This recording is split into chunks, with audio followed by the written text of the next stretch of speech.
പാർവതി. IFFKയുടെ 4ാം ദിനമായ ഇന്ന് ഞാനിപ്പോൾ നിൽക്കുന്നത് കേരള ഫിലിം മാർക്കറ്റിൻ്റെ പവലിയന് മുന്നിലാണ്. 29ാമത് കേരള രാജ്യാന്തര ചലച്ചിത്രമേളയുടെ ഭാഗമായി സിനിമാ പ്രവർത്തകർക്കും നിർമ്മാതാക്കൾക്കും അവരുടെ ചിത്രങ്ങൾ പ്രദർശിപ്പിക്കാനായി KSFDCയും കേരള ചലച്ചിത്ര അക്കാദമിയും ചേർന്ന് ഒരുക്കിയിട്ടുള്ള കേരള ഫിലിം മാർക്കറ്റിൻ്റെ വ്യൂയിങ് റൂം സംവിധാനം ഏറെ ജനശ്രദ്ധ നേടുകയാണ്. അതിൻ്റെ കാഴ്ചകളിലേക്കാണ് നമ്മളിനി പോകുന്നത്.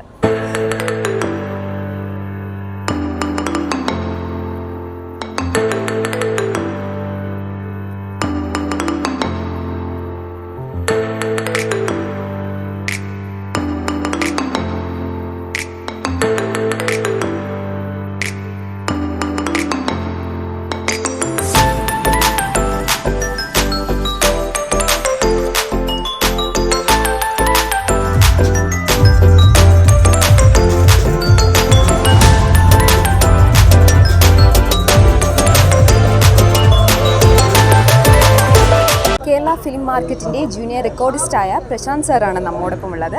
അദ്ദേഹത്തോട് വ്യൂയിങ് റൂമിൻ്റെ കൂടുതൽ വിശദാംശങ്ങൾ ചോദിച്ചറിയാം. സർ, ഞങ്ങൾ ഇവിടെ ഒരു വ്യൂയിങ് റൂം നമ്മുടെ കേരള ചലച്ചിത്ര അക്കാദമിയും KSFDCയും സംയുക്തമായിട്ട് ഇത് തുടങ്ങിയിട്ടുണ്ടെന്ന് അറിഞ്ഞു. അപ്പോൾ അതിനെപ്പറ്റി കൂടുതൽ വിവരങ്ങളൊന്ന് ഞങ്ങളുമായിട്ടൊന്ന് ഷെയർ ചെയ്യാമോ? ഇത് കേരള സ്റ്റേറ്റ് ഫിലിം ഡെവലപ്മെൻറ്റ് കോർപ്പറേഷനും കേരള ചലച്ചിത്ര അക്കാദമിയും സംയുക്തമായിട്ട് കേരള ഫിലിം മാർക്കറ്റിൻ്റെ 2nd എഡിഷൻ്റെ ഭാഗമായി സംഘടിപ്പിച്ചിരിക്കുന്നതാണ് വ്യൂയിങ് റൂം. ഇതിപ്പോൾ ഒരു 45 പേർക്ക് ഇരിക്കാൻ പറ്റുന്ന സീറ്റിംഗ് ആണ് ഇതിനുള്ളത്.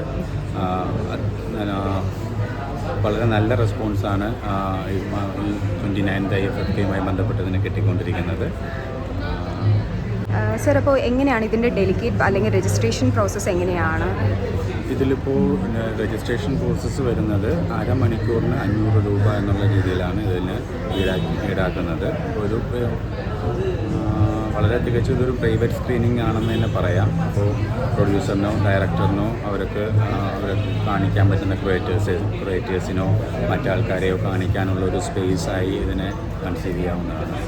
സർ, അപ്പോൾ ഇതിൻ്റെ പ്രധാന ലക്ഷ്യമെന്ന് കാണുന്നത് എന്തൊക്കെ പോയിന്റ്സ് ആയിരിക്കും, എന്തൊക്കെ കാര്യങ്ങളാണ്? അതായത് നമ്മളിപ്പോൾ ഈ IFFKയുമായി ബന്ധപ്പെട്ട് ഒത്തിരി ആൾക്കാർ ഇവിടെ വരുന്നുണ്ടാവും.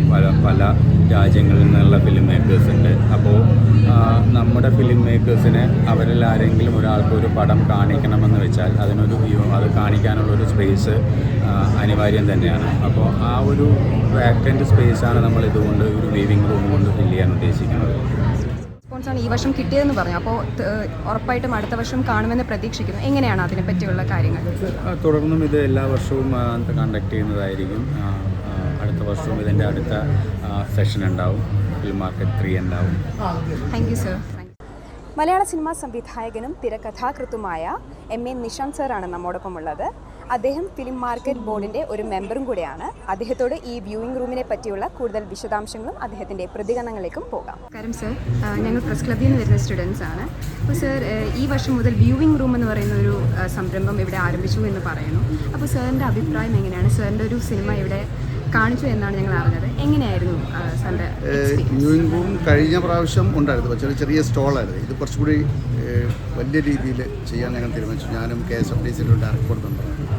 അപ്പോൾ ഞങ്ങളുടെ ചെയർമാൻ ഷാജിൻ സാറിൻ്റെ നേതൃത്വത്തിലുള്ള ഭരണസമിതി അതിന് കുറച്ചും കൂടി ഒരു ഇൻ്റർനാഷണൽ ഒരു ഔട്ട്ലുക്ക് വേണമെന്നുള്ളൊരു അഭിപ്രായമുണ്ടായിരുന്നു. അപ്പോൾ ഒരു കേരള KSFDCയുടെ കീഴിലുള്ള ഈ ഫിലിം മാർക്കറ്റിൽ ഒത്തിരി സിനിമകൾ, ഇപ്പോൾ ഇവിടെ എല്ലാ സിനിമകളും സെലക്ട് ചെയ്യാൻ പറ്റത്തില്ല. അപ്പോൾ സെലക്ട് ചെയ്യാൻ പറ്റാത്തതും തൻ്റേതായ അവർക്ക് മറ്റുള്ളവരെ ലോകത്തിൻ്റെ മുമ്പിൽ സ്വന്തം സൃഷ്ടികളെ കാണിക്കാനുമുള്ളൊരു അവസരം ഞങ്ങൾ ഉണ്ടാക്കുകയാണ്. അത് ആ വ്യൂയിങ് റൂമിൽ ഏകദേശം 40 മുതൽ 50 പേർക്ക് വരെ ഇരിക്കാൻ പറ്റത്തക്ക രീതിയിലാണ് നമ്മൾ ചെയ്തിരിക്കുന്നത്. നിങ്ങൾ കണ്ടു കാണുമല്ലോ. തീർച്ചയായിട്ടും അത് ലോക സിനിമയിലേക്ക് മലയാള സിനിമയെ കൊണ്ടുപോകാനും അല്ലെങ്കിൽ അത്തരം കാര്യങ്ങളിലേക്ക് കൂടുതൽ പ്രത്യേകിച്ച് ചെറുപ്പക്കാർക്ക് അവസരം കിട്ടുന്ന ഒരു വേദിയാക്കി മാറ്റി, ഒരു പ്ലാറ്റ്ഫോം ആക്കാനാണ്. സാറിൻ്റെ എന്തെങ്കിലും ഇവിടെ കണ്ടൻ്റായിട്ട് ഇവിടെ സ്ക്രീൻ ചെയ്തിട്ടുണ്ടായിരുന്നു? എങ്ങനെയായിരുന്നു അതിൻ്റെ? ഫുൾ ഹൗസ് ആയിരുന്നു. ഫസ്റ്റ് പടം നമ്മുടെ ആയിരുന്നു തോന്നുന്നു, ട്യൂമൻ ആയിരുന്നു. ഫുൾ ഹൗസ് ആയിരുന്നു. ഫോറിൻ ഡെലിഗേറ്റ്സും ക്യൂറേറ്റേഴ്സും കുറച്ച് പേര് കാണാനുണ്ടായിരുന്നു. അവർക്ക് സിനിമ ഇഷ്ടപ്പെട്ടെന്ന് തോന്നുന്നു. അതൊരു ഡിഫറെൻറ്റ് യോണറിലുള്ളതാണ്. അതൊരു റോഡ് മൂവി ടൈപ്പാണ്. ഗൾഫ് നാടുകളിൽ ചിത്രീകരിച്ച സിനിമയാണ്. അപ്പോൾ ഞാൻ ആസ് എൻ ആക്ടർ എനിക്ക് ഭയങ്കരമായിട്ട് അപ്ലോസ് കിട്ടിയ അക്ലമേഷൻ കിട്ടിയൊരു സിനിമയാണ് ട്യൂമൻ. അപ്പോൾ തീർച്ചയായിട്ടും അതിനുശേഷം ഒരുപാട് എൻക്വയറീസ് ഉണ്ട്. ഇപ്പോൾ ഓൾമോസ്റ്റ് എല്ലാ ദിവസങ്ങളും സിനിമകൾ പ്രിവ്യൂവിന് വേണ്ടി അപ്ലൈ ചെയ്തിട്ടുണ്ട്. Thank you so much. ചിത്രങ്ങളുടെ സ്ക്രീനിംഗ് കൂടാതെ ഇവിടെ പ്രേക്ഷകർക്ക് ചിത്രങ്ങളുടെ ട്രെയിലർ കാണുവാനും പരസ്യങ്ങൾക്കുമായി ഇവിടെ വ്യൂയിങ് റൂം ഉപയോഗിക്കാൻ സാധിക്കും.